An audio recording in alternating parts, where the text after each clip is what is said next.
How to find your Netflix password right from your phone. Let's get started.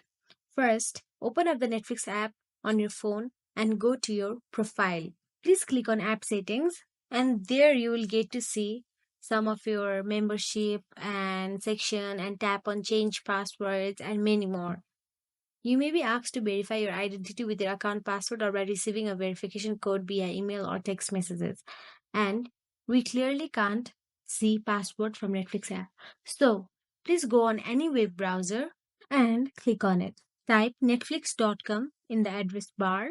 After you do it, please click on sign in button in the top right corner. Please click on sign in. Then you can simply access the password to your phone and click on the password again, and there you will see the show icon next to it. If you click on it, then you can see your Netflix password, and there you have it.